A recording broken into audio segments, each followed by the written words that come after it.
Good morning, my friends. It's Jules Caldwell coming to you here this morning, and I'm super excited. We're just a tiny bit over a week away from the Ignite Women's Conference, and I'm excited to introduce to you today Christina Vincent. Christina, welcome to our conversation today.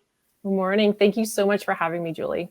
I'm excited to have you here today. Christina is going to be one of the speakers on the Beautiful Voices panel that's happening at the Ignite conference. And one of the things that I thought was really important for women who come to the conference is to, of course, hear from the speakers that we have in the formal sessions during the day. But sometimes it's really nice to hear from other women who are on a same path or similar path, and who have been at a crossroad, and where we hear stories of success or not giving up and transformation that's happening. And so when I was trying to percolate, who do I invite to come to the panel this year? Christina, you are one of the first that came to mind for me. I had the great pleasure of meeting you at the Ignite conference in spring earlier this year. Yes. And then we got to work together after the conference. And I think your journey has been really cool. And so thank you for coming today and joining me. Oh, thank you so much, Julie, for inviting me. It's a pleasure to be here. So thank you. Yeah. So, Christina, why don't we jump right in? And I don't want to give everything away. I want to like a little bit of a tease for people who are going to come to the conference, but I'd like for them to know a little bit about your story. So tell us a little bit about what brought you to the Ignite conference last spring. And, where were you at that time in your life? Wow, it feels like so long ago now, but yeah, absolutely. So last spring, honestly, I was in a position of probably exhaustion is probably the best word that comes to mind for me. Emotional exhaustion. Yeah. I had recently been laid off from my job, and both kind of on a personal level and a professional level, I felt just incredibly lost. I had, no direction. I didn't know where I was going, what I was doing. I'd kind of lost a sense, honestly, of who I was. And so, I knew I needed to move forward. I knew I needed some support in addition to my amazing friends and family. And so I started looking online for different opportunities. No idea what I was Googling, honestly, as far as keywords. But when I came across the wording that you used for your conference about for women at a crossroads in their life, something about that just totally connected with me. And I thought, what do I have to lose? Yeah. So that's why I signed up. It's a short amount of time. It's one day. Cost is very low. Yeah. And I thought, let's just put myself out there, follow my intuition a little bit, and go from there. I love it. And, I think you talked about being at a crossroad and you also talked about, being at a place where you're sort of feeling lost. And yes. I think as women, a lot of us can relate to that feeling. There comes a point, I think, in probably most of our lives where we lose ourselves in the roles and the titles and the expectations and the responsibilities of everything that's going on. And when you have a path that's clear ahead of you, I mean, you talked about being laid off, and you weren't just laid off once, you were laid off multiple times. And, just due to corporate shifts and changes and stuff like that, but that takes its toll on you as well. So it does. And I fondly, I guess fondly is my word, but describe myself at that stage, like when I signed up for the conference, as in my starting of my midlife reset. It's not quite as negative as, a midlife crisis, but just an opportunity to reset my thinking, reset my path. So that's why I love that. I'm so glad I attended. Midlife reset. I love that. And I think it's actually really true for so many of us, because it does take us to sort of this point in our life where, you go through the motions of all the things you're supposed to do in that first phase or so of your life. And then all of a sudden you're like, okay, so what is next, and where do I go, and what do I do? And I'm a planner. I like to be fairly in control, I guess, and know where I'm heading. And so for me, I was in a position where I couldn't plan. And my confidence honestly was very impacted at that time in my life. And so I'm so glad I took the opportunity to join you for the conference, because it made such a big difference. Oh, well, I'm glad to hear that. And so one of the things that happened as a result of the conference was that you had signed up for our Ignite Your Life package, Yes.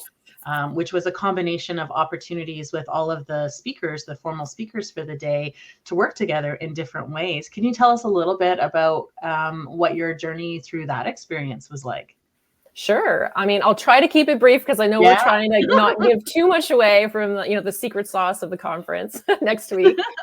But yes, I really, the first step was attending the conference for me.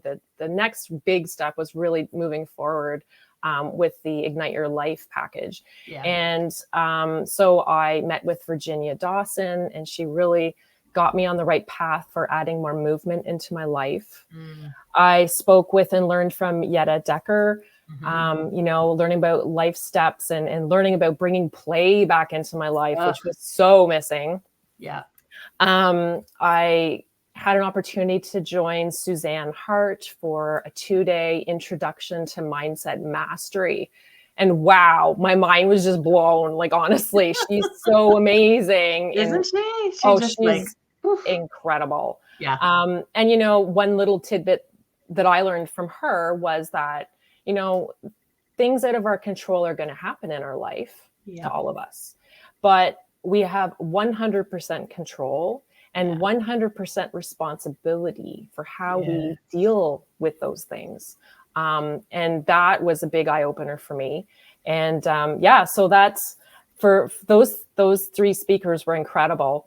And then, of course, having the opportunity to work with you, Julie, one-on-one for 8 weeks. I think we it was about 8 weeks together. Yeah. Wow. I mean, I really, like I said, before I attended the conference, I didn't know what I needed. I just knew I needed something. So I just went with it, which is not like me at all. And I was certainly resistant at some stages, but working with you really helped me clarify my values. Yeah. It helped me to use those values to make big life decisions, as they come, because I know what's important to me. I learned about, what environment I need to thrive in, because that was often missing in my past. And I learned to discover myself so much more. And that was just so important to me, to open my mind. And I think, one aha moment that I'll say from our journey together was we were talking about happiness. Yep. And one of the exercises, the questions you gave me was, describe what happiness is to you. And at first I thought, oh my goodness, this is going to be such an easy, homework, right? Yeah. But it turned out not to be so easy. And when I started digging in, and as the more I think we talked about this for 2 different week sessions, because we did. I needed to dig into this, and it really got me to look back to reflect on, why did I not understand what happiness was anymore? Yeah. And at that moment in time when we were working together, I had no joy. Yeah. I had lots of gratitude, but I couldn't sit in moments of success. I couldn't sit for long in moments of happiness, because I was always thinking, okay, something bad's coming around the corner. Yeah. What's the next shoe that's going to drop? Because I can't be happy long because something bad's coming. And when I started to kind of unpack that with your support, I looked back on the last 20 years or so of my history, and I could see that there was a real trend there of negative events that had happened, both personally and professionally in my life, that had really taken a toll. And I know we all go through difficult times in life. We all do. And so we can all relate to that. But it wasn't until I actually took pen to paper and I did my little method of happy face, happy face, sad face, or neutral face, and listed off, I think it was 20 some major events in my life in the past 20 years. And when I saw, there were only 4 happy faces and 18 sad faces, it hit me. And so going through that process with you, honestly, was such a gift, Julie, because it allowed me to see where it came from, acknowledge it, And now I'm in a much better place because I can know that these things happened, but now I'm in a different mindset. And now I'm able to look at them from a different perspective and move forward. So thank you for that lovely gift, because it meant the world to me. Oh, well, you're most welcome. And it was such a pleasure to work with you. And honestly, you got me on my toes, man. You had some great approaches to some of those exercises we had. But I just wanted to touch on one of the things you just said, is the definition of happiness. And, you sort of approached it initially as, oh, that's, this is going to be easy to do. I know what happiness is. But I think at the end of the day, what happens for a lot of us is we say words that mean things, but we don't think about the real meaning of those words in our life.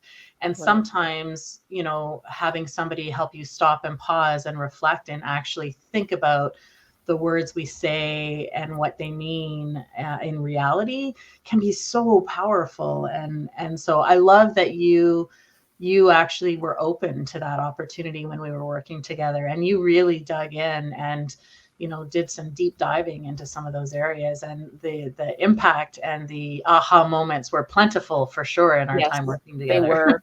I think I do want to share with you again, hopefully I've already told this to you before, but you have a real gift, Julie, in being able to listen. Because there were times when I was circling around, I was saying things in different ways, but I couldn't really connect the dots. And you have a great strength in being able to hear it all and summarize it into something that was digestible for me. So I really appreciated that incredible listening skill that you have, and coupled that with your kindness and your openness and your supportive nature was exactly what I needed. Oh, so thank you. Thank you so much for that lovely gift. Oh, I appreciate that. Thank you so much. You're welcome. This is, Ignite has not just come out of the blue for me. The conference and this opportunity to bring women together in this way, in a very unique way, where we just get to focus on ourselves, which is such a rare occasion. It is. I just felt so strongly that it was so important to create this space for us to do that, and to continue working together for those that are ready to sort of move ahead in whatever is next in their lives. And so thank you for those really kind words, because it is something that I'm exceptionally passionate about. Now, you're in the right. Oh, sorry, Julie. I was just going to say, you're in the right place. You are definitely on the right path in leading this journey of conferences and coaching. And I value your expertise in these areas for sure. Oh, thank you. Oh my goodness, feeling so good today. You know how to make the girl feel good. Well, so let's talk about passion for a moment. So one of the things that I discovered about you when we were working together is that you have a love of photography. And in some ways, this photography passion has helped you see the world through a bit of a different lens. Tell us a little bit about your passion in photography and what you're doing with that. Sure. I mean, it's definitely a passion of mine. You're absolutely bang on there. It's a creative outlet for me, honestly. I really enjoy getting out in nature. I'm very fortunate to live in a beautiful neighborhood surrounded by wildlife and trees and lake life. And I'm that person that's walking down the street with a camera every day, because who knows what you're going to capture in the moment, right? And so for me, it's a joyful hobby. It's a challenge sometimes, for sure. And it honestly warms my soul. It's I think we all need something, a hobby or an interest or passion that warms our soul. And for me, that's what it is. When I capture a special moment, I feel like a little kid. I'm so giddy and excited because I have to, then pull it up on the laptop and see how it turned out. And I do feel that being out in nature is so healing for all of us. It is, right? Indeed. Yeah. Yeah. And I feel also that we can learn a lot from nature. And so I do feel like I see things sometimes from a different lens, because I do spend a lot of time out in nature, and I see the details. I see the changes. Yeah. I stop and smell the roses, like literally. I am that person maybe in the parking lot at Walmart or whatever, stopping to smell the roses. And that's just who I am. But there's things like, when I get back to talking about things you can learn from nature, for example, like a bumblebee, they almost defy physics. Like, how is this chunky little cute insect possibly able to fly on these tiny little wings. Yeah. But they don't know they can fly, and they make it happen. So it's Yeah. an example of, how the impossible can be possible.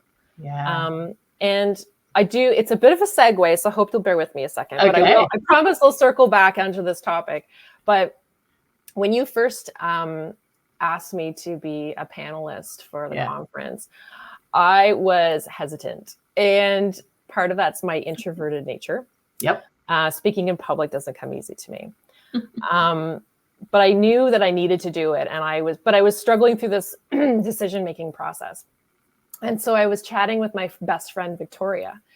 And because I was worried that because I'm in a process of transition and I'm not at a stage in my life where I can say, I've been through this journey and here's my end result. I've launched this amazing book. I've started this incredible new business or this new career. I felt that people wouldn't be able to connect with me. Yeah. And so when I spoke with Victoria about this, she said to me, there is beauty in the unraveling. Yes. And people will connect with you because you are in transition. Yeah. And she showed me this beautiful photograph she had taken that morning of a monarch caterpillar. Oh. And she said, she's also a photography enthusiast, by the way. And so she showed me this picture of this caterpillar, and she said, basically the caterpillar doesn't know it's going to transition into a butterfly, but it just keeps on eating, keeps on evolving, and look what it turns into. And so for me, it was an amazing analogy because I am the caterpillar. You are. I'm on my journey. I am, in a period of transformation. Yeah. I don't know what's coming next, but I'm taking each step day by day. I'm learning about myself. I'm evolving in my thinking, my mindset. I'm positive. I'm dealing with challenges as they come. Yeah. And it's okay not to know the end result. But yes. I love that you just said that. It's okay to not know the end result. Exactly. And thank you so much for sharing about that, Christina. I'm sorry it was a bit of a segue, but to me that is another learning from nature, and that's it's that we all will evolve, and we just need to be open to what's next. Yeah, agreed. And I think there are probably a lot of women out there who can really relate with that. And there's always this pressure to be more, to do more. And I love that you're in a place of, even though in our time together, there were some really powerful aha moments, and you're definitely in a place of transition and transformation. And it's still yet to come. You're still unfolding what's next and how that's going to, you're designing where you're going with your life. And that doesn't happen overnight, and it doesn't need to be rushed. And so thank you for being willing and vulnerable enough to, one, come here today, and two, to come and speak at the conference, because I agree. I think there are women who will really benefit from hearing from your story and from your journey. So thank you for joining us today. I hope so. Because I was that person, attending in the spring, and I was quiet because I am an introvert. But I listened intently, and I wrote a crazy amount of notes. And to me, it was, invaluable to learn from all the different speakers and to learn about myself in the process too. Love it. Okay. Well, so I do want to wrap up, but one word of wisdom or piece of advice for any women who might be listening and sort of sitting on the edge of, do I go? Do I not go? Sure. I mean, for me, it was the best decision I've made in a very, very long time. But I recognize it's not everybody's journey, to attend a conference. But if you're on the sidelines and just wondering whether it might work for you, please take the leap, because it was life-changing for me, and it can be for you too. But if you attend or not attend, my advice to you would be invest in yourself. Yes. I think you mentioned earlier, Julie, that, it's something we often don't do, especially as women. And I think it's incredibly important to know that you are valuable and that you deserve to invest in yourself. So whether it's reading a book, listening to a podcast, attending a course, attending the conference, whatever it is, take the time to invest in yourself. Agreed. Honestly could not have said that any better, Christina. Thank you so much for joining us today. At the end of the day, Ignite is really about sort of helping identify women, finding that spark that's inside and remembering that we are important, we are valuable, just as you said, and we're worth investing in ourselves and our energy, and whatever that looks like in our life, that's what we need to do. So thank you again, Christina, for joining us. For those of you who haven't yet bought your ticket, and if you're interested and could resonate with anything Christina shared, if you're able to join us Saturday, October 14th, just a little over, I always count down in sleeps. You'll see that coming up in my social media. We're like 8 sleeps away from the conference. I can't believe it. I had a moment of panic yesterday. I'm like, oh my gosh, it's like a week away. But there's still time to get tickets. So you can check out countryjewel.ca and look under conferences. And you can find out more about the formal speakers and our panel. And I hope you make the decision to come. But if you don't come, that's okay. Do what Christina just said. Take some time for yourself, invest in yourself, stop and pause and think what is it you want from your life right now? What is it that you're not doing or doing from a place of fear for what good could come from that situation? That was something powerful I read over the summer, and I was just like, oh gosh, there's so much I'm doing to avoid because I'm afraid, or that I'm not doing because I'm afraid of what will come from it. And it's just change. Sometimes we get too comfortable in the uncomfortable. Change is very scary. Super scary. Change is very scary, but if you don't change, you won't grow. Yeah, so exactly. That's where investing in yourself is so critical, right? Absolutely. We deserve it. We deserve to be better than we are today, and investing in yourself is an excellent way to do that. Yeah. Well, thank you everybody who's joined us today. Christina, I'm so grateful for your time here today. And as a fellow introvert, you rocked it. Oh, thank you. Can't wait to have you on stage and just 8 sleeps from now. And for the rest of you, have a great rest of your day in living and loving the life we live. Have a great day. Thanks, everyone.